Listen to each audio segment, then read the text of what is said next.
Este é o podcast da Frente Internacional Brasileira contra o Golpe e pela Democracia, trazendo até você os colunistas do site da Fibra, aprofundando os temas de seus artigos publicados.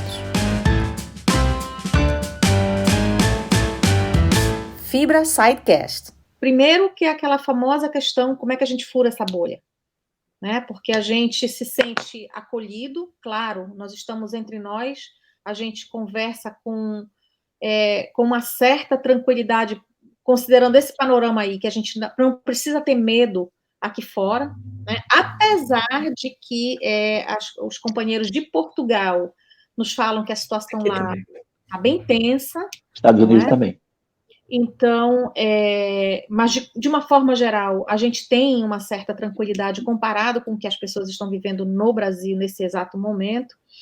E, no fundo, a gente meio que se acolhe entre nós e tal, e a gente cria a tal da bolha, não é? A gente conversa entre nós, a gente divulga muito material entre nós, e existem pessoas próximas da gente, aí lá no Brasil, né, que a gente sabe que estão naquela iminência, e outros, inclusive, já, né, super declarados de votar no Bolsonaro, nessa proposta horrorosa, né, de país que ele vem já desenvolvendo e promete aprofundar ainda mais. E aí a gente fica naquela, como é que eu furo isso? Como é que eu saio disso? Como é que eu chego nessas pessoas? Né? E, ao mesmo tempo em que a gente fica nessa angústia de como criar esse passo, né? Como dar esse passo para fora dessa bolha que a gente tem entre nós, como é que a gente faz isso com alegria? Como é que a gente faz isso na verdade, sabe, Flávia, eu acho assim, seria muito legal se eu conseguisse contaminar, e a palavra é essa mesmo, sabe, é contaminar com a esperança que eu sinto, com a alegria que eu sinto quando eu penso em Lula eleito domingo. Como é que eu faço para contaminar as pessoas que eu amo, que eu gosto, e que não compreendem essa mensagem, e que não compreendem essa certeza dessa esperança que a gente sente? Como é que a gente faz isso? Olha, eu estudei sociologia, né? E sociologia analisa muito os fenômenos da complexidade do mundo pelo coletivo, pelo social. Só que de domingo para cá, eu virei mais psicólogo do que nunca. Eu sempre acreditei muito na psicologia social. Muito. Eu não acho que negar, apostar pela essa individualidade, esse olho no olho que a Anaísa está falando, não é negar o coletivo, mas de domingo para cá eu fiz uma coisa, eu pensei que estava ficando doido. Peguei uma listinha, fiz um papel, tem uns caderninhos, né? Eu fiz uma listinha de 20 pessoas que são pessoas com que eu tenho um problema, porque são pessoas que eu me relacionava de alguma forma, bem ou mal. Aí depois diminuí para 10, porque eu achei que tinha 10 daquele ali que não tinha jeito, que eu ia perder meu tempo, que eu ia me angustiar e que eu ia ficar com... Eu achei que eu ia ficar com um problema psicológico meu. Sim. Se eu não tivesse um terapeuta do meu lado, eu acho que eu ia... Porque são pessoas... Porque a gente já tirei aqui boa parte da família, né? E eu já nem considero família. Porque família, para mim, são vocês, né? Né? Então eu tirei, aí diminui para 10. E adotei uma coisa que eu vi nas redes do Brasil, porque o Brasil avançou muito também nesse desespero, né? Que era assim, eu digo, essas pessoas eu vou insistir. E aí facilita o fato disso, quem estava falando de estar longe, porque são pessoas com quem eu não tenho um contato direto. Então a pessoa deu muito resultado, viu? Se não serviu para virar voto, pelo menos para alguma coisa, tenho certeza que serviu. Porque foi falar com pessoas com quem eu estava sem falar faz tempo, né? E me dediquei, e eu disse isso para eles, eu digo, estou escolhendo vocês porque eu quero entender, né? Então, tem toda uma estratégia aqui de como fazer isso, mas a gente sempre falou de furar a bolha, Ana. A Fibra, o programa da gente, a gente falou muito isso. Eu lembro que Emerson, João Júnior, Márcio, todo mundo falou muito isso de furar a bolha. Mas é como se a gente tivesse postergado um pouquinho, procrastinado. Quando chegou agora, na última hora, eu entendi outra coisa também. Tem uma vulnerabilidade. Do mesmo jeito que a gente está nervoso, o outro lado também está super nervoso e tenso. Então, nessa hora, quando você tu toma a iniciativa de mandar uma mensagem primeiro, dizendo eu quero falar com você, a pessoa já fica subindo pelas paredes. Que danado tu tá querendo falar comigo? Essa é a minha lição. Então já cria um clima de abertura para poder você dizer, olha, atenção de lá, atenção de cá e bora falar. Mas a gente pode falar isso. Minhas irmãs, por exemplo, não fariam isso, falar com a pessoa que está lá do lado dela. E eu fiz. Eu acho que essa obrigação que a gente tem de fazer isso agora é uma coisa que a gente podia ter feito antes, mas eu reconheço que e agora eu volto para a sociologia e acabo. Todas as análises sociológicas dizem duas coisas que são fundamentais. Primeiro, a hora é essa. Se você não conseguiu em fevereiro passado, não é porque está na última chance, não, mas é porque o melhor momento agora é agora. Sim. É um tic-tac, o relógio faz tic-tac, tic-tac, tic-tac, porque a pessoa está sentindo o peso da responsabilidade, do sangue do povo que morreu de Covid. Porque a gente não está falando de Covid, não é porque a gente não quer falar, não, é porque o povo está com trauma das mortes. E a gente tem que falar de quem morreu. Tá? Porque eu não quero esquecer quem morreu, não. O povo, não, mas não vou falar disso, não, que não sei o quê. Eu digo, não, eu quero falar, porque essa pessoa está viva em mim. Sim. Eu quero falar dessa pessoa. Então a gente. Isso, mas então a sociologia diz o seguinte, que agora é a hora de falar. E a segunda coisa aí, o último caso, que é a seguinte, e aí essa é uma parte, deixei pro finalzinho a parte pior, né? Que é a seguinte. Todos os estudos dizem que o povo, a gente não está ganhando essa eleição. Aconteceu no primeiro turno, e aqui entre nós, mas está todo mundo nos ouvindo, a gente tem um sério risco, porque tem milhões de pessoas que estão revelando a cara verdadeira do nosso país, que é isso também, sempre foi assim. E a gente fazia questão de não querer ver, porque é ruim, dói, é chato, magoa, é triste. E a gente não quer ficar triste, mas o Brasil foi construído nessa base racista, machista, homofóbica, matando índio. Foi assim que se construiu o nosso país amado. Então, a gente não tem dificuldade de admitir isso, mas está se jogando na nossa cara essa realidade. E o que pode acontecer é pior ainda, que é essas pessoas ficarem caladas, guardando os seus fascismos dentro e saírem para botar o fascismo na urna no último dia, que é no domingo. E são muitos milhões de votos e a gente não pode se dar por conformado. E dar a volta por cima e dizer, e com tudo isso, com toda a merda, a gente vai ganhar essa porcaria que a gente acredita no povo. É isso aí. Selminha? Eu já estava desanimando aqui, ainda bem que você terminou. Não, minha filha. Eu fui encolhendo. Ninguém falta a mão de ninguém. Eu fui encolhendo aqui. Fui encolhendo, porque, na verdade, assim, gente, eu não consigo furar a bolha. Eu sou o pior exemplo de alguém que consegue furar a bolha, porque há muito tempo comecei a cortar as pessoas e uma irmã minha que é muito moderada vem me falando, olha, consegui virar um voto aqui, consegui um indeciso ali, e eu fico, assim, com inveja, porque o que aconteceu? Vendo a minha irmã, que é moderada, essas pessoas conversam com ela, mas elas não querem conversar comigo porque na cabeça delas eu sou uma petista radical. Então, eu acho que eu criei, sem querer, né, uma barreira para que elas me ouçam, para que elas me permitam me aproximar.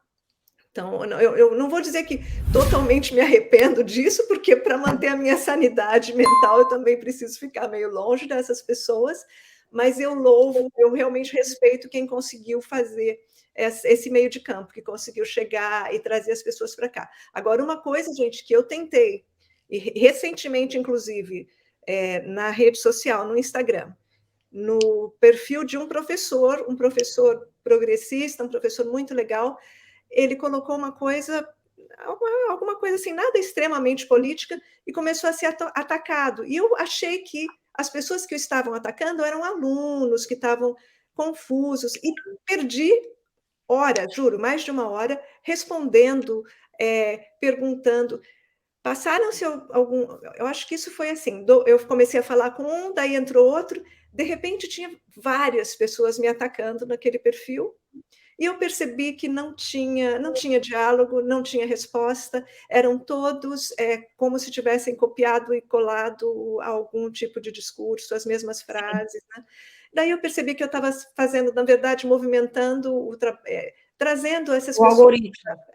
Então, eu pensei, eu acho que não foi bom. Não. E eu sou a pessoa que tenho dito para todo mundo, não perca tempo com bolsonarista, vá nos indecisos, né? Vá nos chamados moderados, em quem votou em branco, em quem anulou. Então, eu acho que esse vai ser um desafio também depois da nossa vitória que virá, porque comigo, eu acho que há outras pessoas como eu, que têm uma dificuldade muito grande em romper essa bolha. Bom, então Selma, tem 3 tipos, hein, Selma? Desculpa, hein, interromper, mas eu fiz muita análise, estudei muita técnica, eu digo, eu tenho que fazer alguma coisa, que a gente fica angustiado, né? A gente quer fazer alguma coisa daqui de longe. Aí eu fiquei estudando, que eu estava aqui em casa esses dias também, aí li técnicas de convencimento, né? Não pode ser arrogante, tem técnicas de persuasão, é como se estivesse vendendo um produto, né? Aí fiquei estudando essas técnicas. Sou péssima vendedora, não sei vender nada. Mas olha, você se revela, sabe? Agora você vai gostar do que eu vou dizer. Talvez você goste, espero que sim. Que é o seguinte, eu joguei as técnicas todinha fora. Porque no fundo, o que fala nessa hora é você ser você mesmo.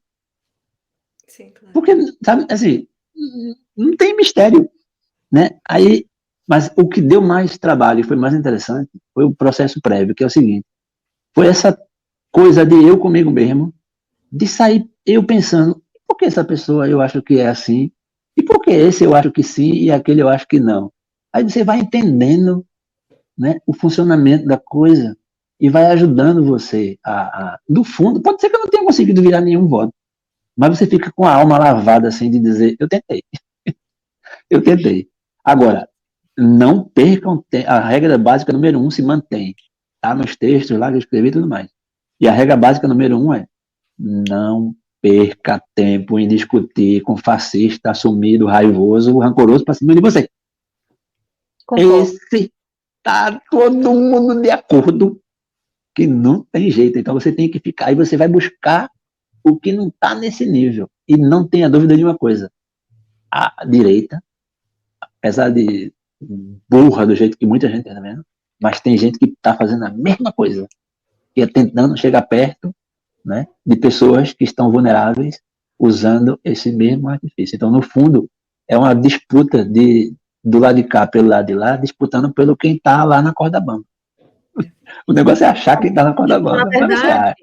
Então, na verdade, confirma um pouco o que a Selma falou há pouco, de que, na verdade, vale a pena a gente trabalhar os indecisos, não é? Aqueles que não estão convencidos ou que estão convencidos de que não é nenhum nem outro, né? O que, na verdade, a gente que tá vivendo, respirando, trabalhando política já a nossa vida inteira, praticamente, há muitos anos, a gente compreende que isso é a maior das bobagens que pode existir, é a tal ou da neutralidade ou do não estou nem aí nem para um nem para outro. Não existe isso, né? Eu costumo sempre dizer, sempre tem algumas pessoas, até aqui na Holanda mesmo, né? Tem muita gente, eu não vou votar porque se eu votar ou não votar, ninguém vai sentir a diferença. Eu digo, olha, pessoal, é o seguinte, mete uma coisa na tua cabeça, quem não vota, vota.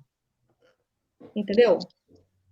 Quando você não se manifesta, você permite, no mínimo, que aquele que você não quer de jeito nenhum, porque sempre tem um que é pior do que o outro, que também é ruim, na sua opinião, né? Mas sempre tem um que é pior. E quando você não se manifesta, você permite que aquele que é pior chegue lá, tenha chance de chegar lá, né? Então, quem não vota, vota. Agora, eu queria só dizer para vocês assim, eu também sou péssima, viu, Selma, eu não tenho realmente esse arrobo de chegar lá e chamar o cara, e até porque eu não conheço essas técnicas, que o Flavinho falou que existe, eu acredito total, né?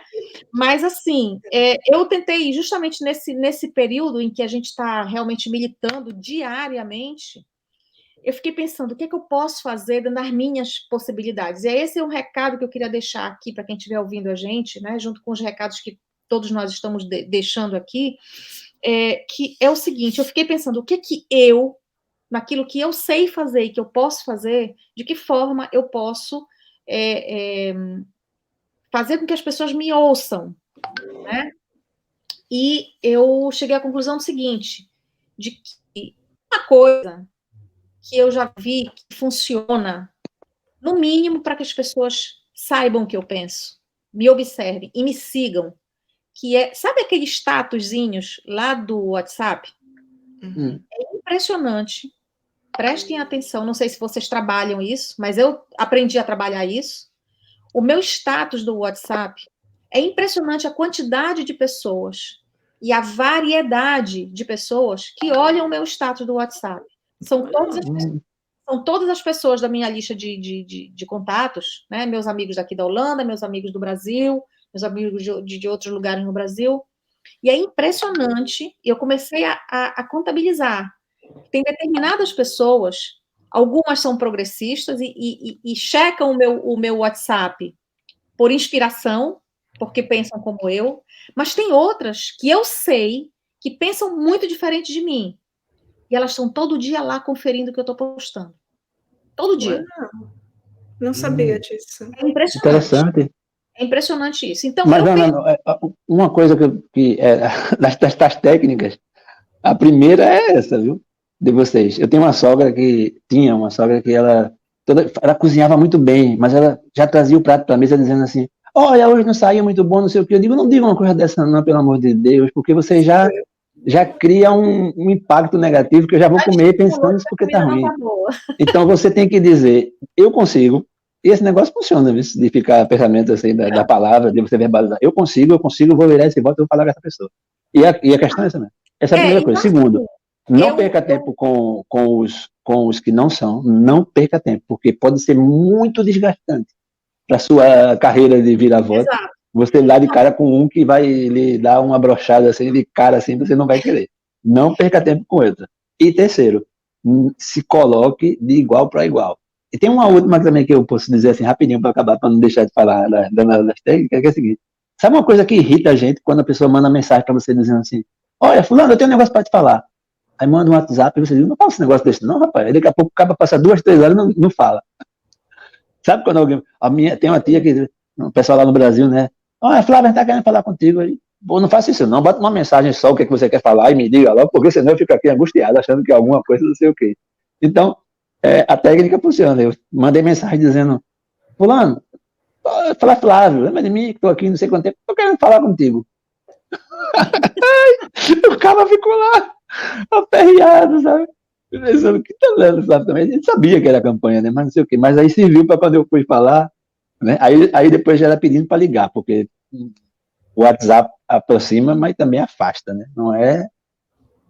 Se a gente estivesse lá na rua, o que o pessoal está fazendo é botar na rua, olhar no olho, sim, claro, falar por falar, porque o negócio de mandar mensagem é igual namorada. Você não manda mensagem, porque a namorada não gosta, não. Negócio de mensagem, não. Me diga que me ama olhando no meu olho, rapaz. Mas olha, pessoal, então só para terminar, então, eu uso essa técnica, né, de que eu sei que sou observada e eu uso esse espaço para que as pessoas me observem. Então, quando eu posto as coisas no meu status do meu WhatsApp, a maioria das vezes eu posto coisas pensando numa determinada pessoa, porque eu acho que ela vai ver, porque eu acho que ela vai sentir que é para ela, e eu acho que funciona. Isso eu acho que tem a ver também um pouco com a neurolinguística, entendeu? De você trabalhar o interesse da pessoa a partir de uma coisa que você postou para ela, sem dizer para ela que foi para ela. Entendeu? Porque alguma coisa, na minha percepção, está casada com aquilo que eu conheço daquela pessoa. Então, isso é uma coisa. Isso eu faço no WhatsApp. Né? Outra coisa é que eu percebi no outro público, de outras redes sociais, né? Porque cada rede social tem um público diferente. Mas eu percebi que nessa minha militância aberta, nesses últimos tempos de campanha, muitas pessoas que não são de esquerda, que nunca foram de esquerda, que inclusive até conviveram um pouco com aquele antipetismo, aquela coisa de não, né? Elas perceberam a ameaça que significa o projeto do Bolsonaro. Porque, na verdade, o bolsonarismo, ele hoje é muito maior do que Bolsonaro, é um babaca, é um cara limitado, é um cara pequeno, entendeu? Quem dera fosse só contra o Bolsonaro. Mas o bolsonarismo é assustador. O bolsonarismo cresce com os horrores com que o Bolsonaro faz e fala. E isso é assustador. Então, muitas dessas pessoas do meu círculo de conhecidos, de amigos, enfim, né, que me acompanham nas redes sociais, ou pelo menos que estão lá interligados comigo, eles assumiram uma postura anti-Bolsonaro e agora, nesse segundo turno, só tem ou é Bolsonaro ou é o Lula, não tem outra alternativa, né?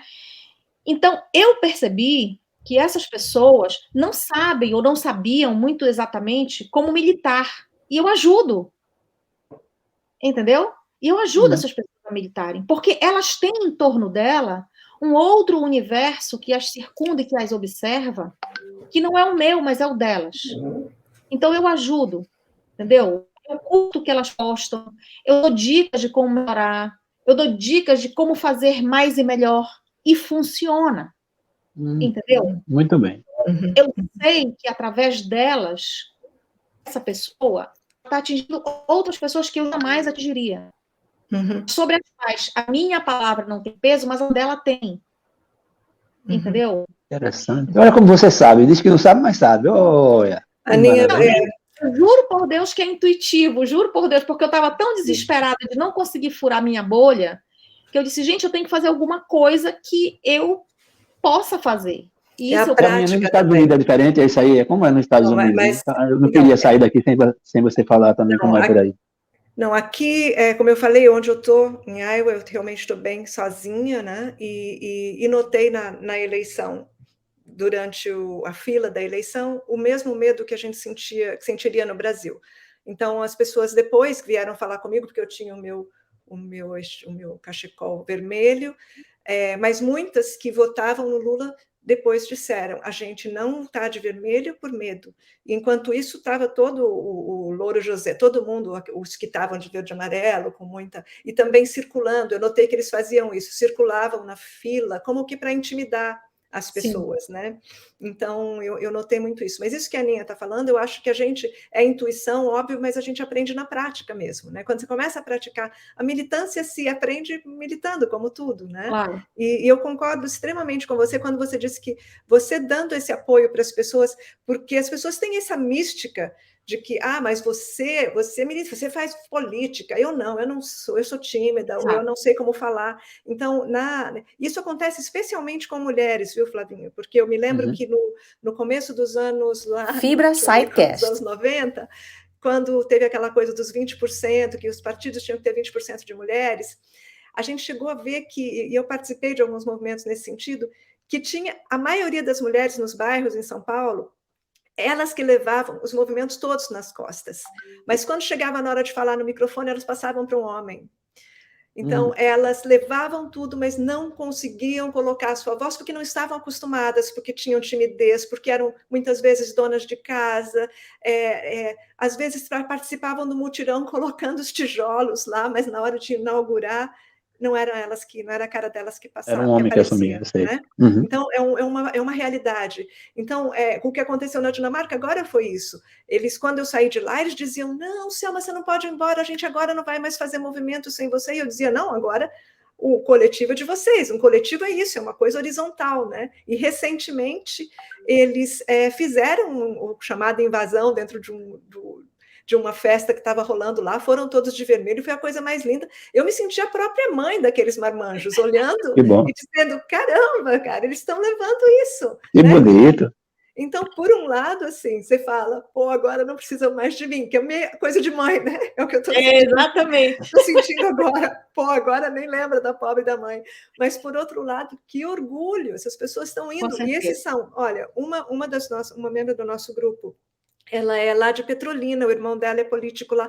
Ela está falando com as pessoas de Petrolina, está falando com a mãe, com os parentes. O capoeirista nosso lá, o Renato, ele é de Minas, da terra do Guimarães Rosa. Então, essas pessoas que estão lá na Dinamarca estão influenciando, como o Flavinho está influenciando os amigos dele, lá no Brasil, nas suas regiões. Né? Exatamente. Então, a coisa da militância, a mística da militância é começar a fazer. Eu faço muito menos do que vocês, eu faço muito pouco, né? E eu mal consigo sair da minha bolha, mas eu sei que tem gente que olha para mim como referência, entendeu? Então, essa responsabilidade é que me faz continuar andando, né? E o Flavinho disse que a sogra dele, uma das sogras, olha só, família de bem, de que ela leva comida e não é. Eu faço exatamente isso, viu, Flávio? Meu filho disse que a minha tática é o contrário, que eu já deixo, olha, eu baixo bem a expectativa.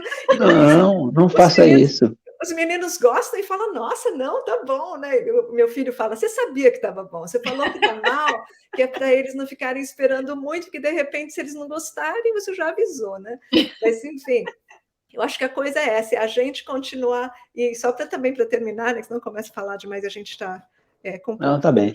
falando, mas a gente falou aqui da coisa da expectativa do prato, e me lembrou, eu acabei de escrever um texto para a minha Claraboia, por isso que eu não escrevi ainda da fibra, porque eu estou atrasada, mas falando de uma filósofa que eu sigo agora aí, a Lúcia Helena Galvão, que ela fala que a gente não deve ter expectativa, a gente tem que ter esperança, né? E ela fala, a expectativa, se você não concretiza, te desanima, te põe para baixo, porque, pô, não se concretizou.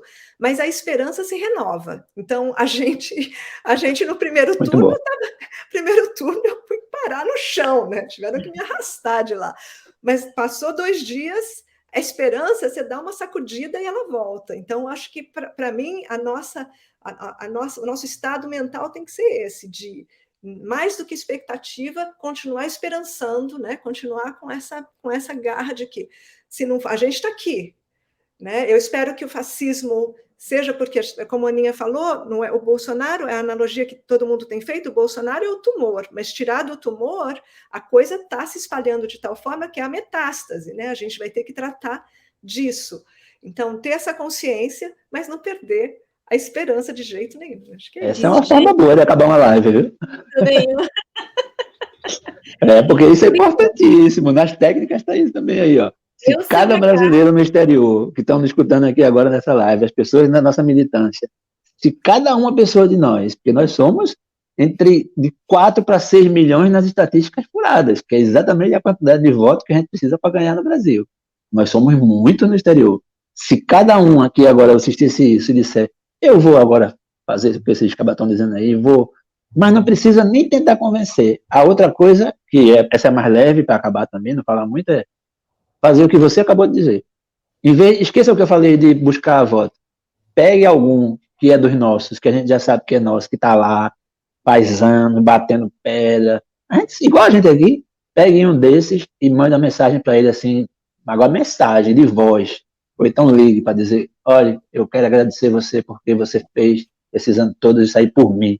E aconteça o que aconteceu, eu quero que você saiba que eu me sinto muito bem representado por você. Morro de saudade do meu país, mas se você está aí até agora e você fazendo o que você faz, eu já vou dormir aqui tranquilo. Então, isso é muito importante, essa injeção de ânimo, de esperança. Isso a gente pode fazer, qualquer um de nós, pelo amor de Deus. E fazemos com Deus. Né? Bom, para encerrar, eu queria só dizer o seguinte, né? Outro dia eu estava pensando sobre essa coisa da esperança, né? E é óbvio que nessa altura do campeonato a gente está tenso, a gente tem medo também, muitas das vezes, né? Porque a gente pensa nas consequências de tanta coisa. E aí eu chegou uma hora que eu disse assim, não, para. Aqui, quem tem que guiar agora o meu estado mental, emocional, né? É a esperança, porque senão eu vou ficar louca, não é?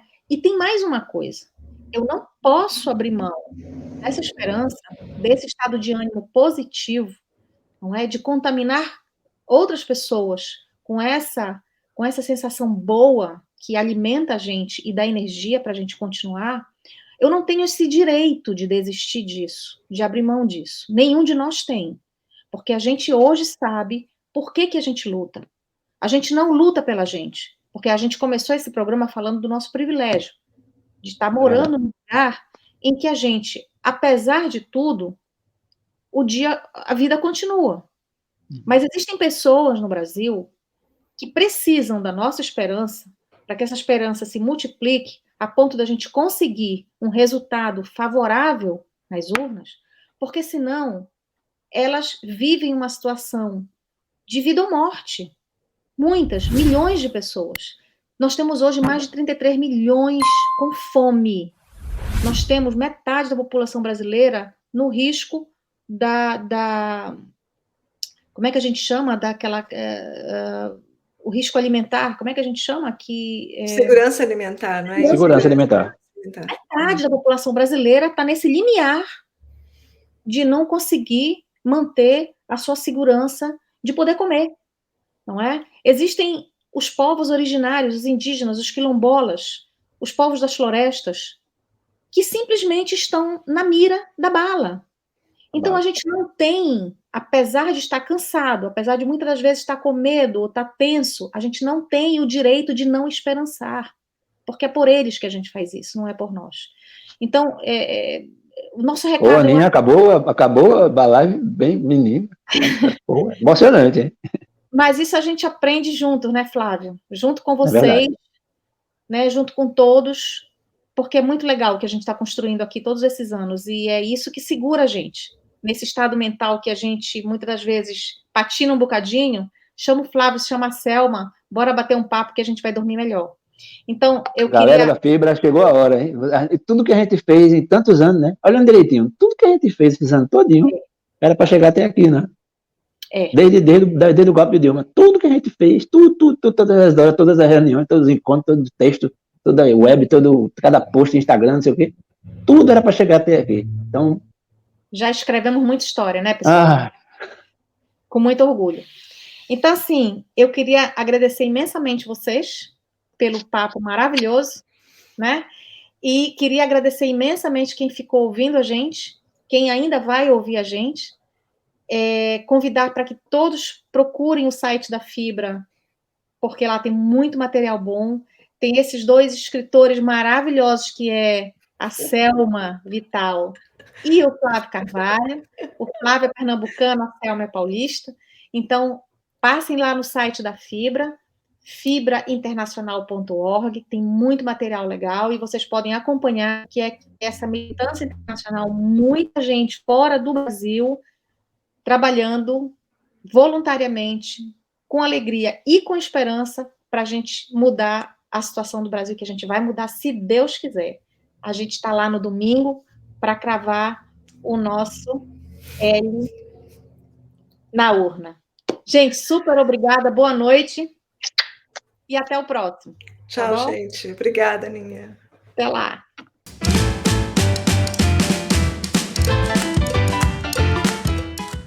Este é o podcast da Frente Internacional Brasileira contra o Golpe e pela Democracia, trazendo até você os colunistas do site da Fibra, aprofundando os temas de seus artigos publicados.